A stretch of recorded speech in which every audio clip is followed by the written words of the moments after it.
Hey guys, మన RK tutorial యాప్లో course purchase చేసే విధానము కొంతవరకు చేంజ్ కావడం అయితే జరిగిందండి.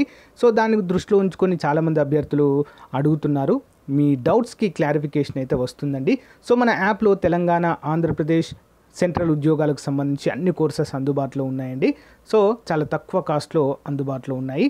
సో యాప్ ఓపెన్ చేయగానే స్టోర్ ఆప్షన్ వస్తుందండి. స్టోర్ పైన క్లిక్ చేయగానే మీకు అన్ని కోర్సెస్ వస్తాయి. ఫర్ ఎగ్జాంపుల్ మెంటల్ ఎబిలిటీ కొనాలనుకుంటున్నారనుకోండి, దానిపైన క్లిక్ చేయండి.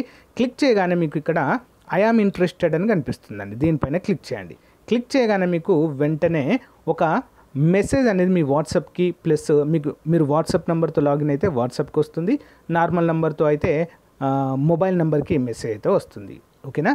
సో దీన్ని క్లోజ్ చేసి వెంటనే మీ వాట్సాప్ ఓపెన్ చేయగానే ఈ విధంగా హాయ్ అని మీ పేరుతో వస్తుందండి. సో ఈ విధంగా బై నౌ అనే ఆప్షన్ కూడా చూపిస్తుంది ఇక్కడ. ఓకేనా? సో ఏ కోర్స్ మీరు కొనాలనుకుంటున్నారో దేనిపైన క్లిక్ చేస్తారో కూడా చూపిస్తుంది. సో ఇక్కడ బై నౌ అనే ఆప్షన్ పైన క్లిక్ చేయండి ఫ్రెండ్స్. సో దానిపైన క్లిక్ చేయగానే మీకు డైరెక్ట్గా ఓపెన్ అవుతుందండి. ఓకేనా? పేమెంట్ గేట్వే ఓపెన్ అవుతుంది. ఇక్కడ నుంచి మీరు గూగుల్ పే కానీ, ఫోన్పే కానీ, సో డైరెక్ట్ ఇంటర్నెట్ బ్యాంకింగ్ ద్వారా కూడా కోర్స్ అయితే పర్చేజ్ చేయవచ్చు. చూడండి, ఇక్కడ పే నౌ అనగానే పే నవ్వు అయిపోతుంది. సో గైస్, మీ మొబైల్ కూడా ఈ విధంగా మెసేజ్ వస్తుందండి. ఇక్కడి నుంచి కూడా మీరు ఇక్కడ ఇచ్చిన లింక్ పైన క్లిక్ చేసి పర్చేజ్ అయితే చేయవచ్చండి. చాలా సింపుల్గా అన్ని కోర్సుల పైన ఆఫర్స్ అయితే ఉన్నాయండి. తెలంగాణ అన్ని ఉద్యోగాలకు, ఆంధ్రప్రదేశ్ అన్ని ఉద్యోగాలకు, సెంట్రల్ ఉద్యోగాలకు కూడా కోర్సులు ఉన్నాయి. ఒకసారి డెమో చూసి వెంటనే పర్చేజ్ చేయండి. Thank you. Hello everyone, welcome to RK tutorial.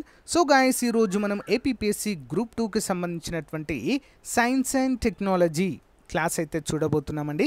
నిన్నటి క్లాస్కి ఇది కంటిన్యూస్ క్లాస్ అండి. కాప్ సమావేశాలన్నీ కూడా ఇక్కడ మనము డిస్కస్ చేసుకోవడము జరుగుతుంది. ఓకేనా? So not only for APPSC అండి, అన్ని పోటీ పరీక్షలకు ఇవి ఉపయోగపడతాయి. ఓకే, లేట్ చేయకుండా కంటెంట్లోకి వెళ్దాం. మరి 1995 కాప్ 1 సదస్సు ఎక్కడ జరిగిందండి? కాన్ఫరెన్స్ అండ్ పార్టీస్ అండి. కాప్ అంటే ఏంటి? Conference of parties. బెర్లిన్, జర్మనీలో జరిగింది. 1996 కాప్ 2 సదస్సు జెనీవా, స్విట్జర్లాండ్లో జరిగింది. ఓకే, మరి 1997 కాప్ 3 దీన్నే క్యోటో, జపాన్లో జరిగిందండి. ఓకే, క్యోటో ఇది అంతర్జాతీయ ఒప్పందం. దీనిలో ఉద్గార లక్ష్యాలను స్పష్టంగా పేర్కొనడమైంది. దీనికి 150 దేశాలు కూడా హాజరు కావడాన్ని మనము చూడవచ్చండి. ఓకేనా? కర్బన ఉద్గారాలను తగ్గించడానికి చేసినటువంటి మొట్టమొదటి కాప్ సదస్సు ఏంటండి? కాప్ 3. ఓకేనా? 1997లో జరిగింది. ఇది అమల్లోకి ఎప్పుడు వచ్చిందండి? ఫిబ్రవరి 16, 1995లో అమల్లోకి వచ్చింది. చూడండి, ఎప్పుడు జరిగితే ఎప్పుడు అమల్లోకి వచ్చింది అనేది క్లియర్గా అర్థమవుతుంది. ఓకేనా? నెక్స్ట్, మరి దీని ప్రకారం ప్రస్తుతం ఉన్న గ్రీన్ హౌస్ గ్యాసెస్ అంటే గ్రీన్ హౌస్ వాయువులను 2012 నాటికి 1990లో ఎంత శాతం ఉన్నాయో దానికన్నా 5% తగ్గించాలి. ఈ లక్ష్యాల నుంచి ఒక 100కు పైగా అభివృద్ధి చెందుతున్న దేశాలకు అంటే ఇండియా, చైనాతో సహా మినహాయింపు అయితే ఇవ్వడము జరిగింది. దీనిపైన బాలి, ఇండోనేషియాలో ఏర్పాటు చేసిన సదస్సులో ఆస్ట్రేలియా, అమెరికా సంతకాలు కూడా చేశాయి. దీని కాల వ్యవధి 2013 నుంచి 2020 డిసెంబర్ 31 నాటికి దోహా సదస్సులో పొడిగించడం అయినది. మరి దీనిని సెకండ్ కమిట్మెంట్ అంటారండి. ఫస్ట్ కమిట్మెంట్ 2012 నుంచి 2008 నుంచి 12 వరకు అయితే జరిగింది. నెక్స్ట్ 13 నుంచి 20 వరకు సెకండ్ కమిట్మెంట్గా దీన్ని చెప్పడం అయితే జరిగింది. మరి ఈ యొక్క సెకండ్ కమిట్మెంట్లో భాగంగా పారిశ్రామిక దేశాలు 12% కార్బన ఉద్గారాలను తగ్గించాల్సి ఉంటుందండి. ఓకేనా? ఇంతకుముందు ఫస్ట్ కమిట్మెంట్లో 15% తగ్గించాలి, ఇప్పుడేంటి 18% తగ్గించాలనేటువంటి ఒక నిర్ణయం తీసుకున్నారు. ఈ ప్రోటోకాల్ అమల్లోకి రావాలంటే మొత్తము 192 పార్టీలలో 144 పార్టీలు దానిపై ఆమోదం తెలపవలసి ఉంటుంది, అంటే అన్ని దేశాలు. ఈ ప్రోటోకాల్ను ఆమోదించిన 192వ దేశం లేదా పార్టీ ఆఫ్ఘనిస్తాన్ 2013. అమెరికా ఈ ప్రోటోకాల్ను రాటిఫై చేయలేదు. కెనడా 2011లో ఈ ప్రోటోకాల్ నుంచి విరమించుకోవడం అయితే జరిగింది. ఇంపార్టెంట్. నెక్స్ట్, క్యోటో ప్రోటోకాల్ అండి. చూద్దాం దీని యొక్క యంత్రాంగాలు. క్యోటో ప్రోటోకాల్ 3 మార్కెట్ ఆధారిత యంత్రాంగాల ద్వారా లక్ష్యాలను చేరుకోవడానికి అదనపు మార్గాలను అందిస్తుంది. క్లీన్ డెవలప్మెంట్ మెకానిజం ఒకటి, emissions trading, carbon trading, joint implementation JI. So ఈ 3 గురించి కూడా మనం చూద్దాం. క్లీన్ డెవలప్మెంట్ మెకానిజం అంటే ఏంటో చూద్దామండి. ఈ అంశాన్ని క్యోటో ప్రోటోకాల్లోని 12వ ఆర్టికల్లో పొందుపరచడము జరిగింది. ఓకే, మరి క్యోటో ప్రోటోకాల్లో భాగంగా అనెక్స్ 1 దేశాలు తమ ఉద్గారాలను తగ్గించలేనప్పుడు అభివృద్ధి చెందుతున్న దేశాలలో గ్రీన్ ప్రాజెక్టులను అంటే అడవుల పెంపకం, వ్యర్థాల నిర్వహణ, పునరుత్పాదక ఇంధన వనరుల అభివృద్ధి వీటికి నిధులను సమకూర్చాలి. ఈ అంశమే clean development mechanism most important అండి. ఓకేనా, ఏ దేశాలైతే మరి యొక్క గ్రీన్ హౌస్ వాయువులను తగ్గించలేకుండా ఉంటాయో అవి అప్పుడు ఏం చేయాలి? సో వేరే దేశాలు ఓకేనా ఆ దేశాలకు మరి ఈ యొక్క క్లీన్ డెవలప్మెంట్ మెకానిజంకి సంబంధించి అడవుల పెంపకం కావచ్చు, నెక్స్ట్ వ్యర్థాల నిర్వహణ, పునరుత్పాదక ఇంధన వనరుల అభివృద్ధి కోసం నిధులు సమకూర్చాల్సినటువంటి అంశాన్ని ఇక్కడ మెన్షన్ చేశారు. ఈ ప్రాజెక్టులు తగ్గించే ప్రతి టన్ను కార్బన్ డైఆక్సైడ్ విలువను కార్బన్ క్రెడిట్ అంటారండి. Carbon credit, 1 ton carbon dioxide equal to 1 carbon credit. ఈ క్రెడిట్లను అభివృద్ధి చెందుతున్న దేశాలు అనెక్స్ 1 దేశాల నుంచి సంపాదిస్తాయి. అనగా అనెక్స్ 1 దేశాలు కార్బన్ క్రెడిట్ రూపంలో పెనాల్టీలను చెల్లిస్తాయండి. ఇంపార్టెంట్, ఏ దేశాలైతే కార్బన్ డైఆక్సైడ్ని ఎక్కువగా ఉత్పత్తి చేస్తాయో ఆ దేశాలు 1 టన్నుకి 1 కార్బన్ క్రెడిట్ కింద నిధులను మరి అభివృద్ధి చెందుతున్న దేశాలకు ఏవైతే గ్రీన్ హౌస్ ప్రాజెక్టులు చేపట్టనున్నాయో వాటికి కొంత అమౌంట్ అయితే పెనాల్టీ రూపంలో చెల్లించవలసి ఉంటుంది. మరి ఈ విధంగా తగ్గించే ప్రతి టన్ను కార్బన్ డైఆక్సైడ్ విలువ కార్బన్ క్రెడిట్ను సర్టిఫైడ్ ఎమిషన్ రిడక్షన్ అంటారండి. మోస్ట్ ఇంపార్టెంట్, ఎమిషన్ ట్రేడింగ్ని కార్బన్ ట్రేడింగ్ అని కూడా మనము చెప్పుకోవచ్చు. చూద్దాం అది. ఎమిషన్ ట్రేడింగ్, కార్బన్ ట్రేడింగ్ అనేది కాలుష్య ఉద్గారాలను తగ్గించడానికి ఆర్థిక ప్రోత్సాహకాలను అందించే మార్కెట్ ఆధారిత పద్ధతి. ఇది ఉద్గారాలను తగ్గించే లక్ష్యంతో కార్బన్ క్రెడిట్ల వ్యాపారాన్ని అనుమతిస్తుంది. కార్బన్ డైఆక్సైడ్ ప్రధానంగా గ్రీన్ హౌస్ వాయువు కాబట్టి దీన్ని కార్బన్ ట్రేడింగ్ అనేటువంటి పేరుతో పిలుస్తారు. దీనిలో కార్బన్ ఇతర వస్తువుల లాగానే వర్తకం చేయబడుతుంది. దీనిని తరచుగా కార్బన్ మార్కెట్ అని కూడా పిలుస్తారు. 1 టన్ను కార్బన్ డైఆక్సైడ్ని విడుదల చేసే హక్కును తరచుగా కార్బన్ క్రెడిట్ లేదా కార్బన్ అలవెన్స్గా మనము సూచించడాన్ని ఇక్కడ మనము చూడవచ్చు. ఉదాహరణకి ఉద్గార ప్రమాణాలను అధిగమించే పారిశ్రామిక యూనిట్ అంటే క్రెడిట్లను పొందేందుకు వీలు కల్పిస్తుంది. నిర్దేశించిన ప్రమాణాలను పొందేందుకు కష్టపడుతున్న మరో యూనిట్ ఈ క్రెడిట్లను కొనుగోలు చేసి ఈ ప్రమాణాలకు అనుగుణంగా ఉన్నట్లు చూపుతుంది. ప్రమాణాలపై చురుగ్గా పనిచేసిన పారిశ్రామిక యూనిట్ క్రెడిట్లను విక్రయించడం ద్వారా డబ్బు సంపాదిస్తుంది. ఇంపార్టెంట్ అండి. చివరిదేంటి? జాయింట్ ఇంప్లిమెంటేషన్ అండి. ఈ జాయింట్ ఇంప్లిమెంటేషన్ జేఐ క్రింద దేశీయ గ్రీన్ హౌస్ తగ్గింపుకు అభివృద్ధి చెందిన దేశం మరొక అభివృద్ధి చెందిన దేశం ప్రాజెక్టును ఏర్పాటు చేస్తుంది. ఇంపార్టెంట్. నెక్స్ట్ 2007 COP13 బాలి ఇండోనేషియాలో జరిగినటువంటి సదస్సు గురించి చూద్దాం. ఉష్ణోగ్రతలు పెరిగే అంశంపై ఒప్పందాన్ని అమెరికా వ్యతిరేకించిన కెనడాతో సహా మరొక 36 దేశాలు తాము విడుదల చేసే గ్రీన్ హౌస్ గ్యాసెస్ని 2020 నాటికి 1990 స్థాయి కంటే 25 నుంచి 40% వరకు తగ్గించాలని నిర్ణయించిందండి. ఇంపార్టెంట్. మరి అభివృద్ధి చెందుతున్న దేశాలు కాలుష్యరహిత పరిశుభ్రత ఉత్పత్తి పద్ధతులను ప్రవేశపెట్టడానికి ధనిక దేశాలు మరి అడాప్టేషన్ ఫండ్ని ఏర్పాటు చేయడం అయితే జరిగింది. ఇంపార్టెంట్. మరి ఈ నిధి నుంచి పొందే ద్రవ్య సహాయము చిన్న ద్వీప రాజ్యాలు అత్యంత వెనుకబడిన దేశాలకైతే అందిస్తాయి. నెక్స్ట్ 2011 COP17 డర్బన్ అండి, దక్షిణాఫ్రికాలో నిర్వహించారో చూద్దాం. 2011 డర్బన్లో నిర్వహించిన Durban climate conference Kyoto protocol నిబంధనలను 2013 నుంచి రాబోయే 5 నుంచి 8 సంవత్సరాల వరకు అమలు చేసే దిశగా కృషి చేసింది. ఈ సదస్సు బాలి రోడ్ మ్యాప్ కాన్క్యూమ్ అగ్రిమెంట్లను క్యోటో ప్రోటోకాల్తో పాటు ప్రపంచ దేశాలన్నింటిలో అమలు చేయడానికి చట్టబద్ధమైన ఉడంబడికను సత్వరమే అమలు చేయాలని నిర్ణయించారండి. ఇంపార్టెంట్. ఓకేనా, ముఖ్యమైన క్వశ్చన్ అండి ఇది. నెక్స్ట్ వన్ చూద్దాం. నెక్స్ట్ ఏంటి అంటే 2011 COP17 అండి, డర్బన్లో దక్షిణాఫ్రికాలో జరిగింది. మరి దీని యొక్క ముఖ్య లక్ష్యం ఏంటి చూద్దాం. 2011 డర్బన్లో నిర్వహించిన డర్బన్ క్లైమేట్ కాన్ఫరెన్స్లో క్యోటో ప్రోటోకాల్ నిబంధనలను 2013 నుంచి రాబోయే 5 నుంచి 8 సంవత్సరాల వరకు అమలు చేసే దిశగా జరిగింది.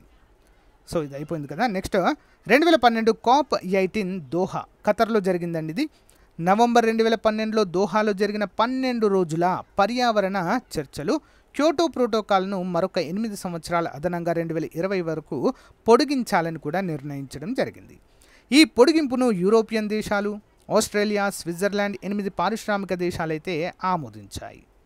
మరి ధనిక పారిశ్రామిక దేశాలు కాలుష్య స్థాయి తగ్గించక తప్పదని, ఈ దేశాల వల్ల ప్రపంచ ఉష్ణోగ్రత స్థాయి పెరుగుతోందని పేద దేశాలైతే ఇక్కడ పేర్కొనడం అయితే జరిగిందండి. అంతే కదండి, అభివృద్ధి చెందిన దేశాలలోనే ఎక్కువగా కార్బన్ ఉద్గారాలు అనేవి ఎక్కువగా వెలువడుతున్నాయి. వీటి ద్వారా ఏమవుతుంది, గ్లోబల్ వార్మింగ్ పెరిగి ఉష్ణోగ్రతల స్థాయి పెరుగుతుంది. మరి కాలుష్యానికి కారణమైన ఈ దేశాలు సాలిన $100 బిలియన్ పర్యావరణ పరిరక్షణకు వినియోగించాలన్న వాదాన్ని ధనిక దేశాలైతే ఖండించాయి. 2015 COP21 ప్యారిస్లో జరిగిందండి, ఫ్రాన్స్లో. ఐక్యరాజ్యసమితి పర్యావరణ సదస్సు ఫ్రేమ్వర్క్ ఆధ్వర్యంలో ప్యారిస్లోని లీ బౌర్గెట్లో జరిగింది. ఇది క్యోటో ప్రోటోకాల్ స్థానాన్ని భర్తీ చేయను, ఎందుకంటే క్యోటో ప్రోటోకాల్ 2020లో ముగియనున్నది. ఈ సదస్సును ఫ్రాన్స్ అధ్యక్షుడు ఫ్రాంకోయిస్ హాలాండ్ ప్రారంభించారు. మరి ప్యారిస్ అగ్రిమెంట్ 2016 నవంబర్ 4 నుంచి అమల్లోకి వచ్చింది. 55 దేశాలు కనీసం 55% గ్రీన్ హౌస్ ఉద్గారాలను విడుదల చేసే దేశాలు ఆమోదించి అంగీకరించి దానిపై చేసిన తర్వాత, రాటిఫై చేసిన తర్వాత అయితే ఇది ఓకే అయింది. మరి నోట్, ఈ సదస్సులో వాతావరణ నియంత్రణపై డిసెంబర్ 12, 2015న పారిశ్రామీకరణకు ముందున్న ఉపరితల ఉష్ణోగ్రతల కంటే 2100 నాటికి భూతాపంలో పెరుగుతున్న 2 డిగ్రీల సెల్సియస్ కన్నా తక్కువకు పరిమితం చేయని లేదా పారిశ్రామీకరణ తర్వాత 1.5 డిగ్రీ సెల్సియస్కి పరిమితం చేయాలని లక్ష్యంగా పెట్టుకుంది. 195 దేశాల ప్రతినిధులు ఈ ఒప్పందానికి ఆమోదము తెలపడాన్ని మనమైతే చూడవచ్చు. ఉద్దేశాలేంటో చూద్దాం. భూతాపాన్ని తగ్గించడం, 2020 తర్వాత ప్రతి సంవత్సరము $100 బిలియన్ శీతోష్ణ స్థితి సహాయాన్ని అభివృద్ధి చెందిన దేశాలు, పేద అభివృద్ధి చెందుతున్న దేశాలకైతే అందచేయాలి. సదస్సులోని ముఖ్యాంశాలు చూద్దాం. మరి ఇక్కడ చూసినట్లయితే intended nationally determined contribution, intended nationally determined contribution INDCs అంటారండి. మరి CBDR common but differentiated responsibilities అండి. చూద్దాం, ఇంటెండెడ్ నేషనల్లీ డిటర్మైన్డ్ కాంట్రిబ్యూషన్ అంటే ఏంటో చూద్దామండి. ఈ సదస్సులో పాల్గొన్న దేశాలు తమ స్థాయిలో కర్బన ఉద్గారాలను తగ్గించుకోవడం, ప్రతి 5 సంవత్సరాలకు ఒకసారి సభ్య దేశాలు తమ ఉద్గారాల లక్ష్యాలను తెలియచేయాలి. ఈ పారదర్శక చిహ్నము INDCలు స్వచ్ఛందంగా వాలంటీర్గా చేపట్టాలి. ప్యారిస్ ఒప్పందము భారత్ నేషనల్లీ డిటర్మైన్డ్ కాంట్రిబ్యూషన్లు 2016 అక్టోబర్ 2న భారత్ ప్యారిస్ అగ్రిమెంట్పై సంతకము చేసింది. భారత్ 2016 అక్టోబర్ 2వ తేదీన NDCని సమర్పించడాన్ని మనమైతే చూడవచ్చు. మరి దీని ప్రకారము భారతదేశం యొక్క లక్ష్యాలేంటి చూద్దాం. దేశంలో ఆటవీకరణను ప్రోత్సహించాలి. 2.5 నుంచి 3 బిలియన్ లేదా గిగాటన్లకు సమానమైన కార్బన్ డైఆక్సైడ్ తగ్గించాలనేది భారత్ యొక్క లక్ష్యము. 2030 నాటికి భారత్ 2005లోని ఉద్గారాలతో పోలిస్తే 33 నుంచి 35% మేర తగ్గించాలని నిర్ణయించింది. 2030 నాటికి దేశంలో ఉత్పత్తి అయ్యే మొత్తం విద్యుత్ శక్తిలో సుమారు 40% మేర శిలాజేతర అంటే నాన్ ఫాజిల్ ఇంధనాల నుంచి ఉత్పత్తి కావాలి. 2021 గ్లాస్గోలో జరిగిన UNFCCC COP26లో భారతదేశం నిర్ణయించిన కొత్త వాగ్దానాలు 2030 నాటికి భారత్లో 2005లోని ఉద్గారాలతో పోలిస్తే 40% మేర తగ్గించాలి. 2030 నాటికి దేశంలో ఉత్పత్తి అయ్యే మొత్తం విద్యుత్ శక్తిలో సుమారు 50% మేర శిలాజేతర ఇంధనాలను ఉపయోగించవలసి ఉంటుంది.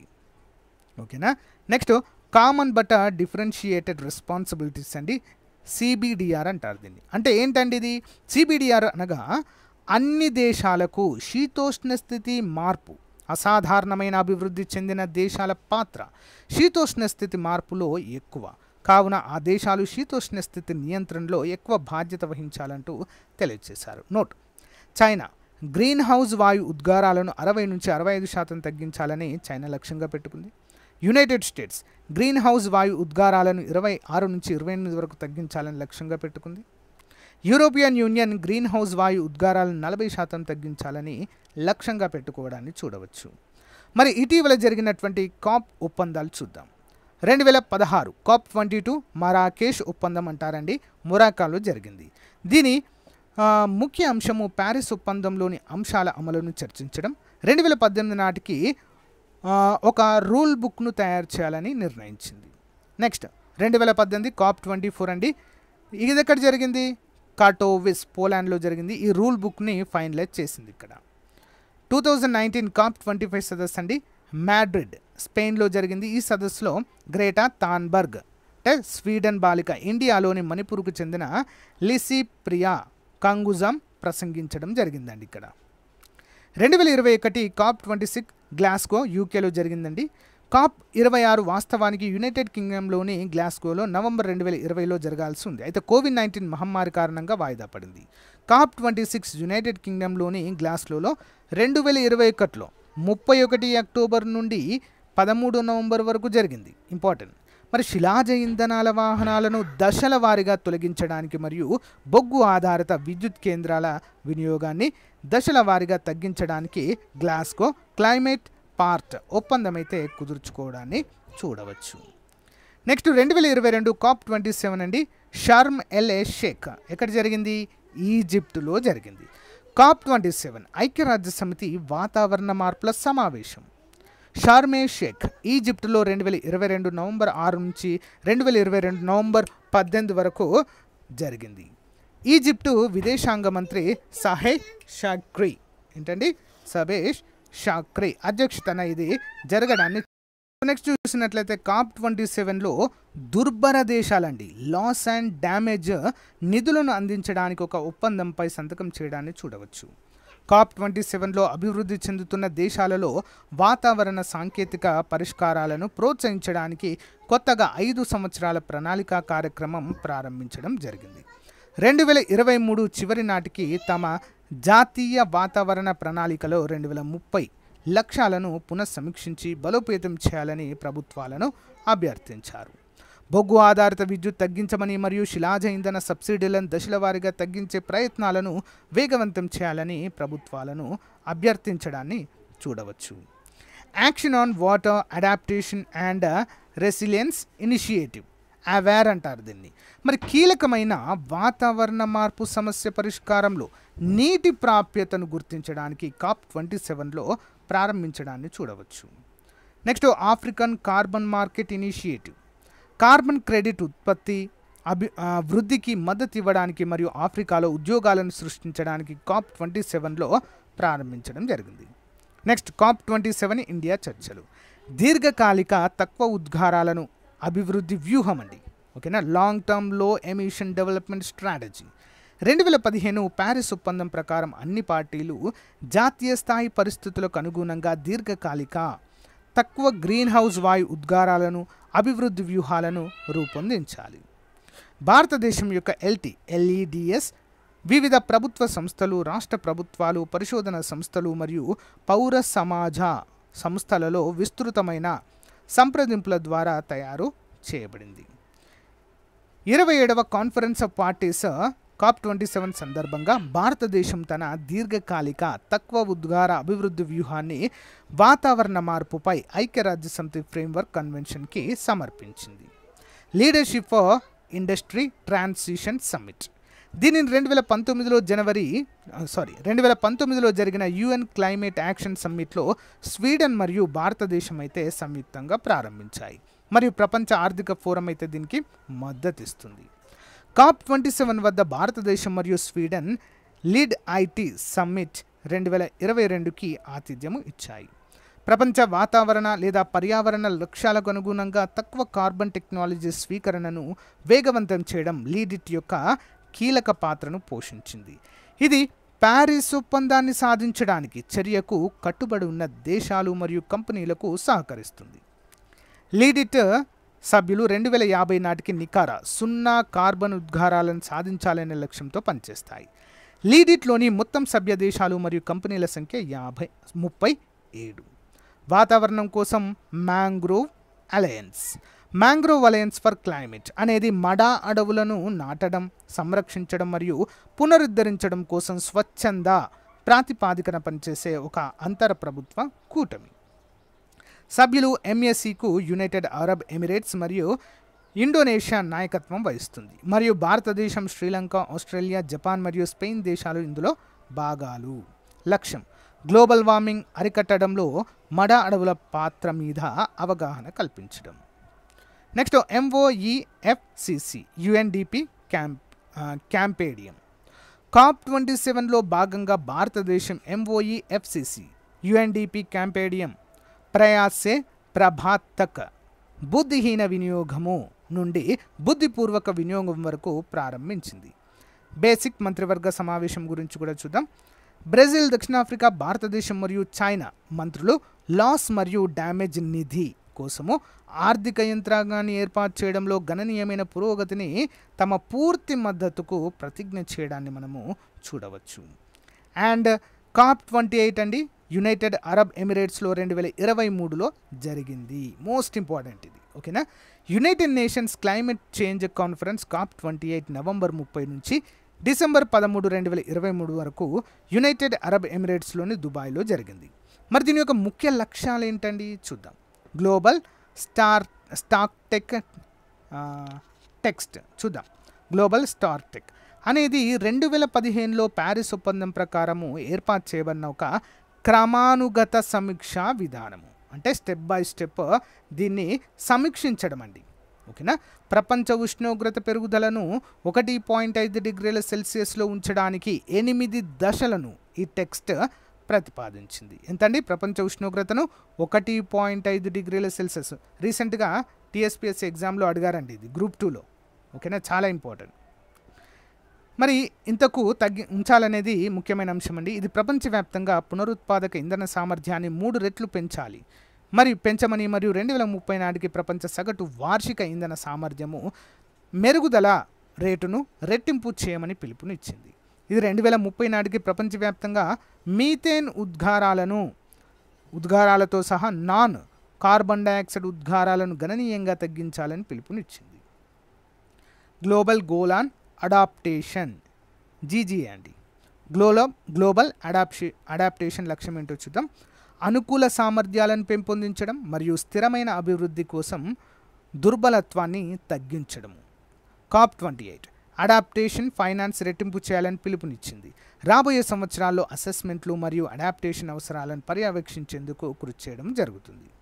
నీటి భద్రత, పర్యావరణ వ్యవస్థ పునరుద్ధరణ మరియు ఆరోగ్యంపై లక్ష్యాలు 2030 నాటికి సాధించాలని పిలుపునిచ్చింది. Next climate finance. United nations conference on trade and development climate finance కోసము న్యూ కలెక్టివ్ క్వాలిఫైడ్ గోల్ క్రింద 2025లో అభివృద్ధి చెందుతున్న దేశాలకు $500 బిలియన్ బకాయి పడి ఉన్నాయని అంచనా వేసింది. 2009లో అభివృద్ధి చెందిన దేశాలు కట్టుబడి ఉన్న $100 బిలియన్ వాతావరణ ఆర్థిక లక్ష్యంను న్యూ కనెక్టివ్ క్వాలిఫైడ్ గోల్ ద్వారా విజయవంతం అవుతుంది. లాస్ మరియు డ్యామేజ్ నిధి. సభ్య దేశాలు లాస్ మరియు డ్యామేజ్ నిధిని అమలు చేయడానికి ఒక ఒప్పందాన్ని కూడా కుదుర్చుకున్నాయి. ఈ నిధిలో తక్కువ అభివృద్ధి చెందిన దేశాలు మరియు చిన్న ద్వీప దేశాలకు నిర్దిష్ట శాతం అయితే కేటాయించబడింది. ప్రారంభంలో లాస్ మరియు డ్యామేజ్ నిధిని ప్రపంచ బ్యాంక్ పర్యవేక్షించింది. 2013లో పోలాండ్లోని వార్సాలో జరిగిన 19వ కాన్ఫరెన్స్ ఆఫ్ పార్టీస్ లాస్ మరియు డ్యామేజ్ నిధి స్థాపనకు దారితీసింది. లాస్ అండ్ డ్యామేజ్ ఫండ్ అనేది వాతావరణ మార్పుల కోసం కోలుకోలేని పరిణామాలను పరిష్కరించడానికి రూపొందించిన ఆర్థిక యంత్రాంగంగా మనము చెప్పుకోవచ్చు. నెక్స్ట్ గ్లోబల్ రెన్యూవబుల్ మరియు ఎనర్జీ ఎఫిషియన్సీ ప్రతిజ్ఞ అండి చూద్దాం. 2030 నాటికి ప్రపంచంలోని వ్యవస్థాపించిన పునరుత్పాదక ఇంధన ఉత్పత్తి సామర్థ్యాన్ని కనీసము 11 గిగావాట్స్ అనగా 3 రెట్లు పెంచాలని సంతకం చేసిన వారు కలిసి పనిచేయాలని ప్రతిజ్ఞ నిర్దేశించింది. 2030 వరకు ప్రతి సంవత్సరము global average annual rate of energy efficiency రెట్టింపు చేయాలని కూడా, అంటే దాదాపుగా 2% నుంచి 4% పెంచాలని కూడా పిలుపునిచ్చింది. శిలాజ ఇంధనాల నుంచి దూరంగా మారడము. COP28 శక్తి వ్యవస్థలోని శిలాజ ఇంధనాలకు బదులు పునరుత్పాదక శక్తి వనరుల వాడి 2050 నాటికి నికారసున్న ఉద్గారాలను సాధించాలని పిలుపునిచ్చింది. COP28 కోసం గ్లోబల్ కూలింగ్ ప్రతిజ్ఞ. 2050 నాటికి 2022 స్థాయిలకు సంబంధించిన ప్రపంచవ్యాప్తంగా కనీసము 68% వరకు అన్ని రంగాలలో శీతలీకరణ సంబంధిత ఉద్గారాలను తగ్గించడానికి కలిసి పనిచేయడానికి కట్టుబడి ఉన్న 66 జాతీయ ప్రభుత్వ సంతకాలు చేశాయండి. నెక్స్ట్, ట్రిపుల్ న్యూక్లియర్ ఎనర్జీ ప్రకటన. COP28 వద్ద ప్రారంభించబడిన డిక్లరేషన్ 2050 నాటికి ప్రపంచ అణుశక్తి సామర్థ్యాన్ని 3 రెట్లు పెంచాలని కూడా లక్ష్యంగా పెట్టుకుంది. మరి COP28 యొక్క చర్యలో భారతదేశం యొక్క పాత్ర చూద్దాం. గ్లోబల్ రికవరీ సిటీస్ అలయన్స్ అండి. ఇది భారత ప్రభుత్వ జలశక్తి మంత్రిత్వ శాఖ ఆధ్వర్యంలోని national mission for clean Ganga నేతృత్వంలో COP28లో ప్రారంభించబడింది. GRCA అనేది 11 దేశాలలో 275+ ప్రపంచ నదీ నగరాలను కవర్ చేసే ఏకైక కూటమి. భాగస్వామ్య దేశాలలో Egypt, Netherland, Denmark, Ghana, Australia, Bhutan, Cambodia, Japan మరియు నెదర్లాండ్ నుండి ది హేగ్ నదీ నగరాలు, ఆస్ట్రేలియా నుండి అడిలైడ్ మరియు హంగేరి నుంచి స్నోజోర్క్ ఉన్నాయండి. ఇక్కడ CRGS సుస్థిర నదుల కేంద్రీకృత అభివృద్ధి మరియు వాతావరణ స్థితిస్థాపకతలో భారతదేశం యొక్క పాత్రను హైలైట్ చేస్తుంది. GRCA platform knowledge exchange, river city twinning మరియు బెస్ట్ ప్రాక్టీస్ల వ్యాప్తిని కూడా సులభతరం అయితే ఇది చేస్తుంది. And green credit initiative. ఇది చూద్దామండి, చివరిది. వినూత్న పర్యావరణ కార్యక్రమాలు మరియు సాధనాల మార్పిడి కోసం భాగస్వామ్య ప్రపంచ వేదికను రూపొందించడానికి భారతదేశం COP28లో గ్రీన్ క్రెడిట్ ఇనిషియేటివ్ని అయితే ప్రారంభించడాన్ని చూడవచ్చు.